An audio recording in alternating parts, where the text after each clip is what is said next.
Coming to conflicts, basically ये मैं उसी के साथ रिलेट कर रही हूँ कि जब आपने फीडबैक लिया, अब आपको किसी का कॉन्फ्लिक्ट पता चल गया है।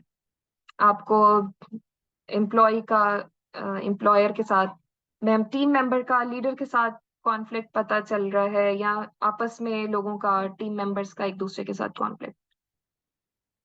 So, how to handle that, and what is actually the reason why conflicts happen? So, it's very normal. Reasons are incompatibility of beliefs or personal preferences because of diversity. ठीक है, कॉन्फ्लिक्ट में ये नहीं होता ये बंदे के बिहेवियरल इश्यूज हैं, उसको पर्सनल जजमेंट पास करने की बजाय आप ये देखते हैं कि अच्छा इनकी वैल्यूज अलाइन नहीं हो रही आपस में, they are coming from different backgrounds. Diversity, और डाइवर्सिटी बहुत अच्छी चीज है। ऑर्गेनाइजेशन में जितनी डाइवर्सिटी है उतना वैल्यू ऐड होती है, आपके उतने आइडियाज ऐड होते हैं, और उतनी नई चीजें आती हैं। तो डाइवर्सिटी को तो आप अवॉइड कर ही नहीं सकते, और डाइवर्सिटी जहाँ होगी वहाँ कॉन्फ्लिक्ट्स होंगे, बिकॉज डिफरेंट बैकग्राउंड के लोग मिल रहे हैं, बात कर रहे हैं, डिबेट कर रहे हैं। ठीक है, so this is one reason, and it may be negative perceptions और इंटर आपस में डिपेंडेंसीज हैं, शेयर कर रहे हैं टास्क और रिसोर्सेज शेयर कर रहे हैं, रिसोर्सेज कम हैं, तो इनकी वजह से कॉन्फ्लिक्ट्स हो सकते हैं। कॉन्फ्लिक्ट कैन बी टास्क और process conflict, and it can be relationship conflict. ये जो पर्सनल और रिलेशनशिप कॉन्फ्लिक्ट्स हैं, they are very difficult to manage. Task conflicts are healthy actually, और इनका होना कोई मसला नहीं, लेकिन अगर आपको रिपोर्ट होता है कोई पर्सनल कॉन्फ्लिक्ट, रिलेशनशिप कॉन्फ्लिक्ट, तो इसको जरूर सीरियस लें, और एचआर को इन्वॉल्व इसमें वो हो जाए तो अच्छी बात है। What is the cost of conflict? अच्छा, conflict basically, conflicts employees serious लेते हैं बिकॉज दे गेट हर्ट। उनकी वैल्यूज अलाइन नहीं हो रही हैं, उनके ओपिनियंस को लोग फॉलो नहीं कर रहे, तो दे गेट हर्ट, और इसका इफेक्ट होता है loss of productivity, absenteeism, stress related leave, health care issues हो जाते हैं। तो ये एक नॉर्मल चीज है, यानी ये इसको आप ये नहीं कहते कि ये सेंसिटिव बंदे होंगे तो तभी ऐसा होगा। नहीं, कॉन्फ्लिक्ट इंसान लेता है सीरियस, और उसका इफेक्ट जरूर होता है। लीडर्स के लिए ये भी, दीज आर स्टैटिस्टिक्स कि they can spend 13 to 25% of their time resolving conflicts, and up to 80% in severe cases. सो ऐसी भी ऑर्गेनाइजेशंस होती हैं जहाँ बहुत मसले हों, तो वहां पे तो 80% टाइम लीडर्स कॉन्फ्लिक्ट ही रिजॉल्व करते रह जाते हैं, और अच्छी ऑर्गेनाइजेशंस हो तो वहां पे 1/4 टाइम या 13% टाइम उनका मिनिमम है जो कि लग जाता है कॉन्फ्लिक्ट्स में। अच्छा, how they should handle conflict, अब ये number one is public health approach, जो कि हमने पढ़ी, और मैं ये तो नहीं कहूंगी कि how you should handle conflict with this approach, because इससे ज्यादा बेहतर अप्रोच हमें मैं आगे डिस्कस करूंगी। So what public health tells us, there are 5 techniques that can be used to improve a situation.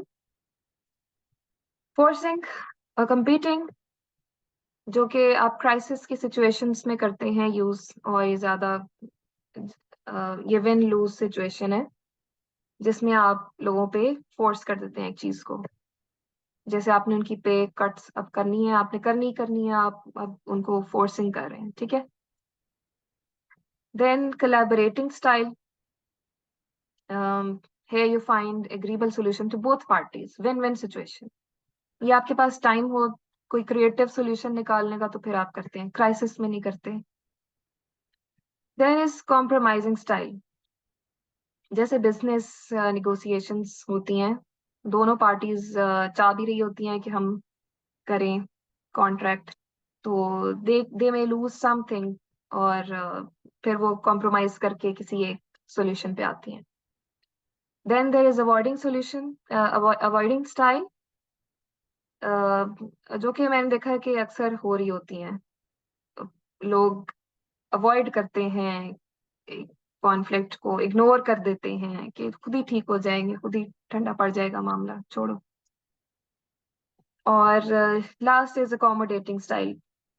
जब आपको लगता है कि एक पार्टी जो है वो तैयार है कि चलो कोई मसला नहीं, हम छोड़ देते हैं, तो आप अकोमोडेट कर लेते हैं। ठीक है, एक one party wins and other lose. ठीक है, वो भी एक की विलिंगनेस की वजह से। अच्छा, इसमें ये जो पब्लिक हेल्थ अप्रोच है, इसमें सिर्फ ये देखते हैं कि प्रेशर्स कितने हैं, पॉलिटिक्स को हैंडल करें। और इसमें आप ये नहीं देख रहे कि मतलब एक अकोमोडेटिंग स्टाइल में जैसे आपने देखा, जो एक पार्टी जो है वो अकोमोडेट करने को तैयार है, तो आपने दूसरी पार्टी को विन करा दिया। तो ये इसमें आप मैनेज करते हैं बेसिकली ज्यादा इस तरह के कौन खुद से करने को तैयार है और गो विद द फ्लो, और बेसिकली पॉलिटिक्स को के प्रेशर में आपके ज्यादा इस अप्रोच को, आप पब्लिक हेल्थ अप्रोच को यूज करते हैं। ठीक है, आई मीन ये जो अप्रोच है ये ज्यादा पॉलिटिकली आप अपने आप को सेफ रखने के लिए करते हैं, जिसमें प्रेशर्स में ना आए। जो इस्लामिक मॉडल जो है बेस ये it's more near to justice and it's more near to fairness and wisdom.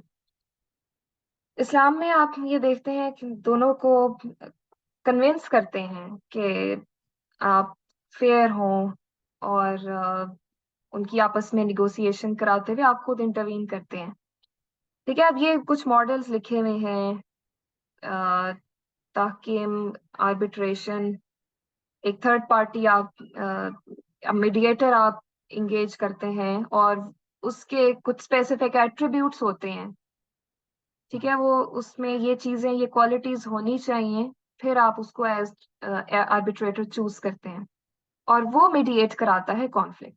ठीक है, तो आप ये नहीं देखते कि कौन पॉलिटिकली स्ट्रांग है और कौन वीक है, चलो ये खुद ही छोड़ देगा, तो आप उनको वो बंदा जज करता है आर्बिट्रेटर कि justice, what is near to justice, और वो उनको मशवरा देता है और दोनों पार्टीज को कन्विंस करता है। ये एक मॉडल है शूरा, नसीहा एंड ताउन, SNT model, and this is used by human resource management often in Islamic setups.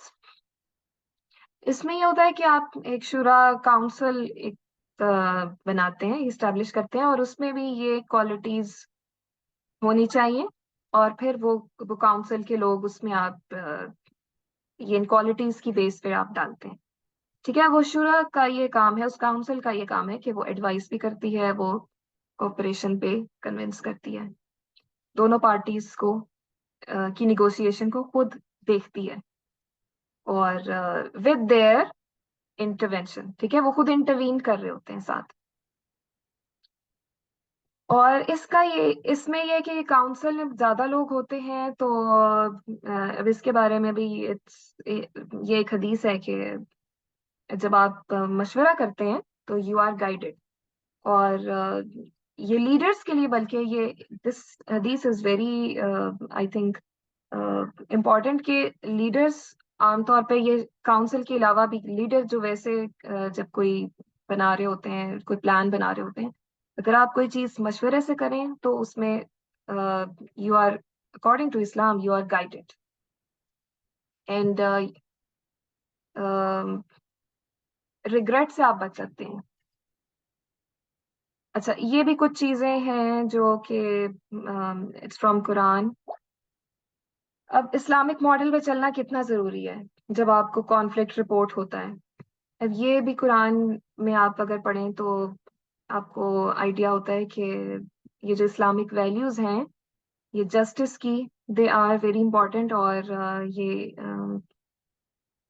It's written here, you can read के they cannot be believers until they make you judge in all disputes between them। अच्छा, make you judge का मतलब क्या है कि कुरान हदीस से वो गाइडेंस लें जब उनके बीच में कोई डिस्प्यूट है, कॉन्फ्लिक्ट्स हैं, तो this is a sign of their faith and belief. तो ये आई थिंक मुस्लिम्स के लिए इट्स वेरी इंपॉर्टेंट कि आप जब कॉन्फ्लिक्ट रिजॉल्व करते हैं तो आप ये देखा करें कि what Quran and Islam tells us.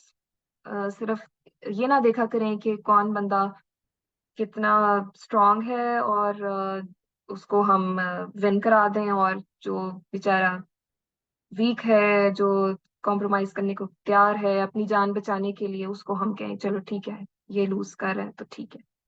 तो आप अपने कोई कॉन्फ्लिक्ट देखें, स्पेशली उन लोगों के बीच में जिनमें कोई पावर डिफरेंस है, तो जरूर उनको आप कंसल्ट करने को कहें, अपने एचआर को कहें कि इंटरवीन करें, और they should handle this according to Islamic guideline.